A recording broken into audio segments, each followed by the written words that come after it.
I want to again remind something very practical and very simple and covers everything actually. What could that be? Some time ago, I used the example that if one fisherman goes to the sea with a line and a hook, he may catch one fish at a time. Another one goes out in a small boat and catch maybe 20 or 30 fishes.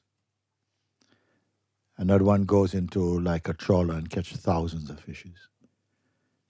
But I said, who is that one fisherman who with one hook can capture the whole ocean? And of course, the mind goes, yes, this sounds like a nice story. But what I mean by that, who is that one and how, with one acute understanding, can conquer this ocean of Maya? How is it? Like a big claim. But what I said is that it was in response to someone, and I said, if you continue, whatever it is that the mind manifests inside, whether in the form of a problem or an attachment, because many people here also, even after years, have some either unconscious, stuck, some old hurt even, or something that's stuck inside. No matter how much you hear, you're not moving, stuck in them. Even in my saying like that, some light comes to it. But even if it's not that, and if it's just something coming up, the mind storm comes again, some kind of conflict come, they are always going to be personal. Meaning that they are here to affect the person you often identify as a personal self. You have a psychic identity with you. Always, this one is happening to me, and so on.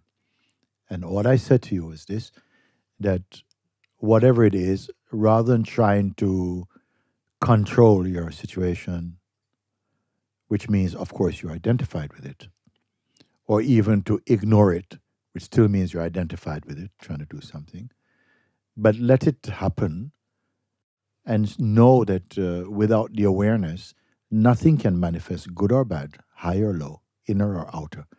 Consciousness must be there first. Take the standpoint of consciousness. If that feels too abstract for you, then see that the place of I within you is the weakness of anything that appears within your mind, whether it is something beautiful or not beautiful. You're the weakness when I say the weakness of it. Witnessing of anything that is troubling you or pleasing or whatever it is that is relating to yourself as a person or even as not even a person, but it is showing up what I call in the theater of consciousness, meaning that whatever you perceive, you are outside of it. You are the witness of it. Witnessing of that. Don't identify with any, even with the sense of person, then becomes something witnessable. And what do you have to do in the position of witnessing? What is it that you have to do? I say simply don't be confused with what is happening around you. How not to be confused? By recognizing that it's just a phenomenon and it is watched inside this detached, impersonal witnessing space, which doesn't have a relationship with it actually. The one who has a relationship with it is something very personal, a very personal mode. And just keep staying with that. Just stay with that. Don't go into fight mode. Just observe. Know that it is an experience that it is sufficient to not identify. Meaning, don't get involved in that. Just keep observing. And some things may feel very, very loud in that moment of the fiercest seeming attack on you.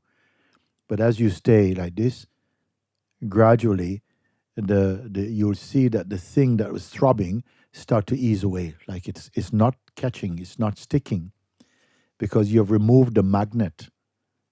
The magnet is the personal identity, and it will feel like the whole scene drifts away from you more and more. Okay, and is replaced by a very profound sense of being. that is untroubled by any phenomenon. It happens. It's not something you create. It's that you allow, and you start to feel like the sense of presence return to you rather than goes out into the projection of personhood in this world. That's what I ask you to do. Anybody, you do it. Sit by yourself. This is not something that's going to go on for years and years. No, every time you have the opportunity to sit,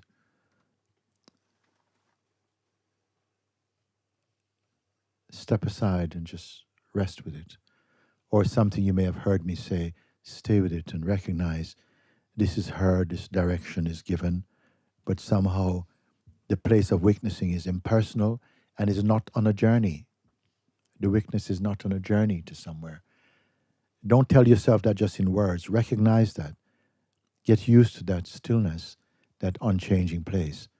And gradually it just pervades the consciousness.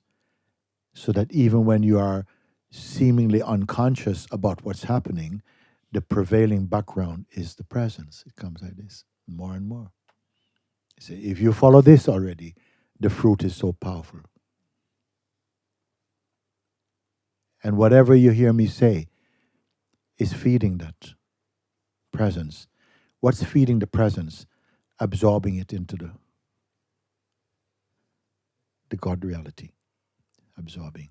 And need not be afraid of that. Sometimes from the mind and the person feel, oh, I don't know if I'm ready for that. I've got things I want to do. You have your favorite projections and desires that you want to live out. Then that's your freedom. You do. I can only tell you there's nothing greater than abiding in your own awareness. It's not a personal sense. When I say that you are God, I don't mean, it's not a personal statement. Not the person is God. No.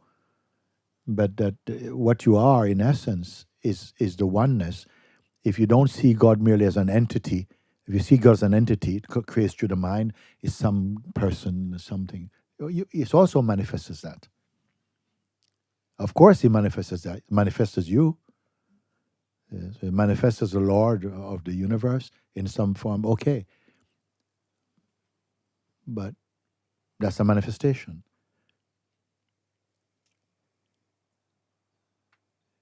So pure and all-pervading is the supreme reality, the Lord of the universe. As I said, that even every atom obeys His will and flows in accordance with the harmony He creates. I say He, but He's not He. He's not she. He's not it. Don't try to figure that out in your mind. Just follow the little advice I give you, and it will take you here. If I can even say take you, reveal the truth.